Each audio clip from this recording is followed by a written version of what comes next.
নমস্কার বন্ধুরা, আজকের গল্প মৌন থাকাই ভালো। পশুরাজ সিংহের মেজাজ বেজায় খারাপ। সেদিন সকালেই তার সঙ্গী তাকে জানিয়েছে তার নিঃশ্বাসে নাকি বেজায় দুর্গন্ধ। সঙ্গীর কথা শুনেই তো রাগে পশুরাজের সর্বাঙ্গ জ্বলে উঠেছে। সাহস তো বড় মন্দ নয়, তার মুখের উপর এত বড় কথা বলেছে। কিন্তু সঙ্গীকে কিছু বলার সাহস নেই সিংহের।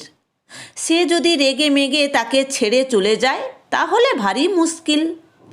এদিকে ভেতরের রাগ চেপে রাখা বড় কঠিন।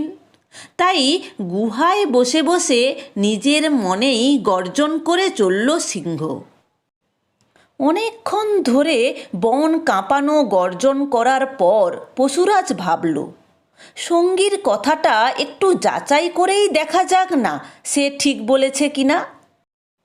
তার যারা পরামর্শদাতা আছে তারা কি বলে শোনা যাক। তবে তারাও যদি উল্টোপাল্টা বলে তাহলে কিন্তু তাদের উচিত শিক্ষা দিতে ছাড়বে না সে।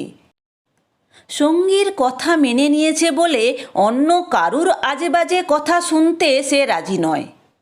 এবার পশুরাজ সিংহ তার পরামর্শদাতাদের ডেকে পাঠালো। প্রথমেই ডাক পড়ল নেকড়ের। নেকড়ে এসে দাঁড়ানো মাত্র সিংহ প্রকাণ্ড একটা হাঁ করে নিঃশ্বাস ফেলে তাকে জিজ্ঞাসা করল, ওহে নেকড়ে, আমার নিঃশ্বাসে কি সত্যি খুব দুর্গন্ধ? নেকড়ে পশুরাজকে সম্মান করে, তাই সে সত্যি কথাটা বলতে পারল না। উচ্ছ্বসিতভাবে বলল, মহারাজ, আপনার নিঃশ্বাস বসন্তের সুগন্ধি ফুলের মতন। কথা শেষ হলো না, এরকম তোষামোদী কথা শুনে পশুরাজ সিংহের মাথা গরম হয়ে গেল। সে সঙ্গে সঙ্গে নেকড়ের মাথাটা কেটে ফেলে দিল। এবার ডাক পড়ল ভেড়ার। ভেড়া বেচারি সত্যি কথাটাই বলল, হ্যাঁ, আপনার মুখে দুর্গন্ধ হয়েছে। সিংহ এই অপমানজনক কথা সহ্য করবে কেন? সে ভেড়াটাকে মেরে ফেলল।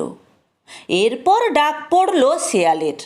বুদ্ধিমান শেয়াল পাশে নেকড়ে ও ভেড়াকে পড়ে থাকতে দেখে খানিকটা কেশে নিয়ে মাথা চুলকে বলল, মহারাজ, সত্যি বলছি, আমার এত সর্দি লেগেছে যে আমি কোনো কিছু শুঁকে কোনো গন্ধই পাচ্ছি না। বিপদের সময় বিজ্ঞ লোকেরা মৌন থাকেন।